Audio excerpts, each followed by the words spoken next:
ایرانی فوج کے commander in chief Amir Hatami نے خبردار کیا ہے کہ ایران بحر ہند میں فوجی مشق کے بعد واپس آتے ہوئے امریکی حملے پر اپنے 104 اہلکار کی شہادت پر جواب دے گا۔ ایرانی میڈیا کے مطابق ان کا کہنا تھا کہ ان کا جہاز ایک پرامن مشن مکمل کیا تھا اور راستے میں نشانہ بنایا گیا، حالانکہ وہ کسی براہ راست لڑائی میں ملوث نہیں تھے۔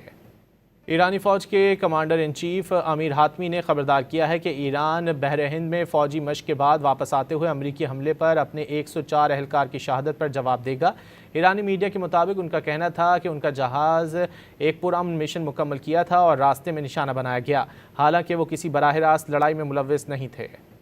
ایرانی فوج کے commander in chief Amir Hatami نے خبردار کیا ہے کہ ایران بحر ہند میں فوجی مشق کے بعد واپس آتے ہوئے امریکی حملے پر اپنے 104 اہلکار کی شہادت پر جواب دے گا۔ ایرانی میڈیا کے مطابق ان کا کہنا تھا کہ ان کا جہاز ایک پرامن مشن مکمل کیا تھا اور راستے میں نشانہ بنایا گیا، حالانکہ وہ کسی براہ راست لڑائی میں ملوث نہیں تھے۔